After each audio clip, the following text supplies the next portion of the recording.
Pinagpalang araw mga Tomodachi. So first time kong gagawa nitong voice record na to. Kasi nakikita nyo naman po is gagayak akong sa pagpasok ko trabaho. Then ayan, tamang ligpit-ligpit lang po dyan, charger na cellphone. Then ligpit lang po ng mga hinigaan. So pagpasensya na po ang boses ko at talagang medyo kinakabahan pa po ko sa anong ito. First time ko nga pong gagawa ng voice over na to. So ito nga po, yan, ready ko na rin po yung bike ko.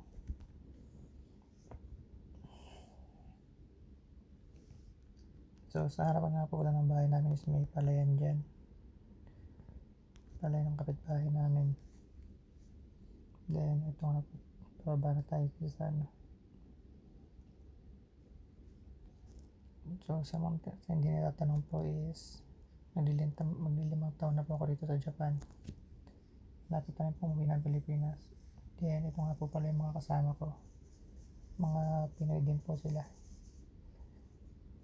Yung iba po dyan yung mga bago pa lang, kararating pa lang dito sa Japan.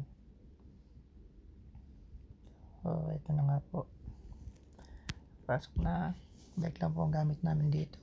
Bari yung bahay po namin is 2 to 3 minutes lang yung bike sa amin, papunta sa aming pinagtatrabahuan.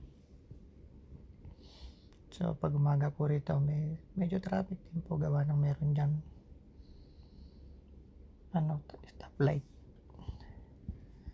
So dito po is meron po siya ditong tulay na pinangunguha namin ng isda. Kadugtong po yan ng dagat. Yan po. So ganun po dyan. Yan po ang araw-araw namin ginagawa.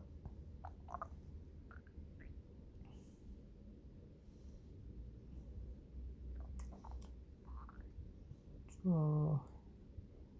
ito na po, hintay lang po namin na makatawid dyan, at yun, malapit na po yung kaisa namin dyan, o yung nagkatrabaho namin. So nga po pala ang meaning ng Tomodachi is, sa English po ay friend, sa Tagalog ay kaibigan. So kaya yan po ang pinili kong pangalan ng aking YouTube channel. So ito na po, at tumawid na nga po kami yan. Yan na po yung aming pinagkatrabahuan. Pangalan po ng aming company is Seimkompo. Yan po, nakakataka na po yan. So yan po, maaga na po yung pumasok ng mga hapon. So dito parking lang po ng bike namin. Ito po yung parking ng bike namin.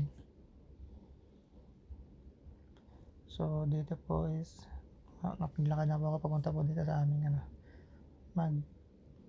pipila po kami ng aming time card kung tawagin.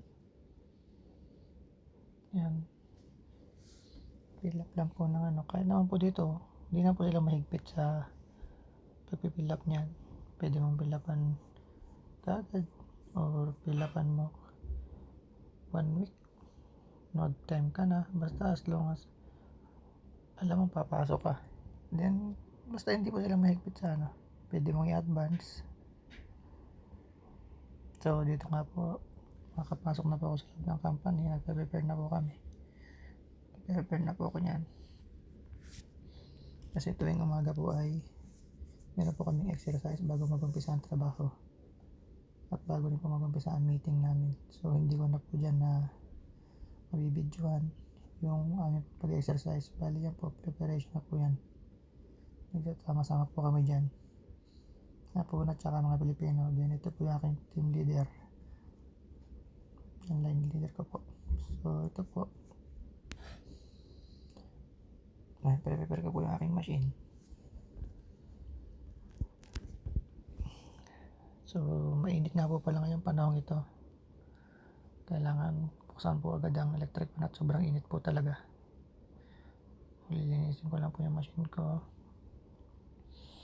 para mamaya po pag nagputol po ako ng kahoy ay hindi po siya mahirap gamitin or hindi po mahirap magtulak ng kahoy.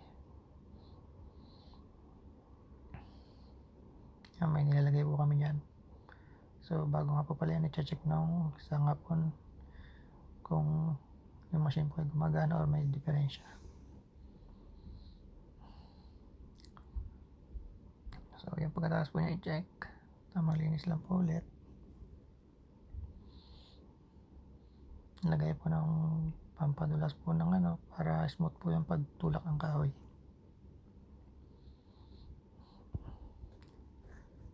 Then suot po ng goggles para maiwasan po yung pagkapuwing na tumatalsik ng mga kahoy habang napuputol. Then oras nga po pala niyan is 8:12 na po ng umaga. So dito nga po ay mag-umpisa na ako prepare ko na ang sarili ko para magputol po ng kahoy o mag-start na ng trabaho. Yan po, gagawin ko tamang hila lang po ng kahoy.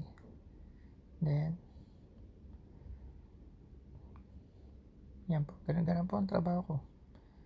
Dati po ang unang trabaho ko yan, sa mga unang na-post ko po is nagbubuo po ako. Ngayon is nilipat po ako ng aming pong pinaka-leader para magputol naman po ako ng kahoy.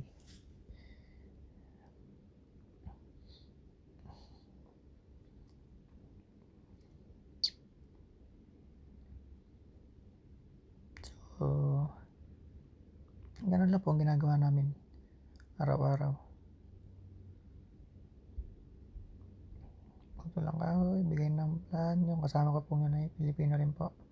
So ito nga po, shoutout nga po pala kay Princess Trini Iris Atienza. Shoutout po sa mga Atienza family. Then please subscribe on my YouTube channel guys, Tumudati Jal TV. Thank you po.